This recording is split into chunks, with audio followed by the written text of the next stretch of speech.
Hello guys, welcome back to our channel. Please like, subscribe our channel. Now let us start about next part of present tense, which is present continuous tense, जिसे हम present imperfect tense भी कहते हैं. ठीक है. Actually present continuous tense कहते किसको हैं? ठीक है, तो प्रेजेंट मतलब होता है वर्तमान, और कंटिन्यूअस मतलब जारी होता है, मतलब कोई काम हो रहा है.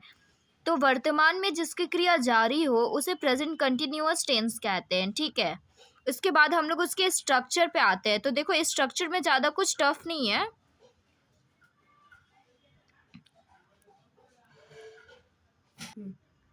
तो स्ट्रक्चर होता है subject plus is am are plus V four plus object. तो ये हम लोग कब अप्लाई करेंगे? तो देखो, जनरली क्या होता है ना कि सेंटेंसेस को हम लोग हिंदी में पहचानते हैं. तो जो जिस भी सेंटेंस के लास्ट में रहा है, रही है, रहे हैं होगा, सिर्फ उसी में ये फॉर्मूला अप्लाई होगा. ठीक है, हिंदी का फॉर्मूला तो हम बता दिए, यहाँ पे लिख दिए, रहा है, रही है, रहे हैं, रहेगा, तभी ये अप्लाई होगा. ठीक है, तो subject plus is am are plus V four plus object, ये असर्टिव सेंटेंस का फॉर्मूला है.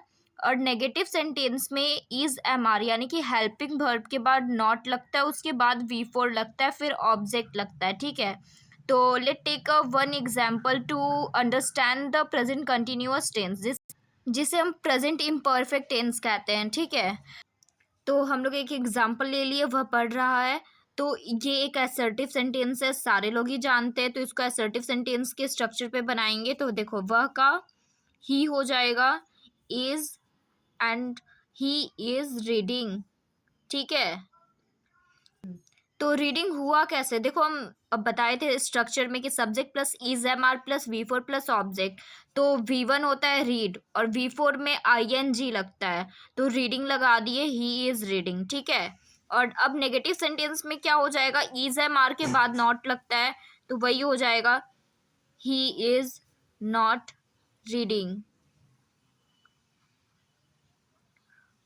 और already I have told in first part that कभी भी हम लोग को यूज़ करना होगा, इंट्रोगेटिव सेंटेंस बनाना होगा या फिर येस नो इंट्रोगेटिव बनाना होगा, तो जो हेल्पिंग वर्ब होता है इसको उठा के आगे रख देते हैं. ठीक है, तो is he reading,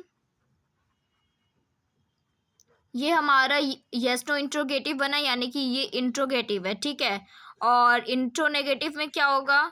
is he, subject के बाद हमेशा नॉट लगता है, फर्स्ट पार्ट में मैंने बताया था. तो इज ही नॉट रीडिंग.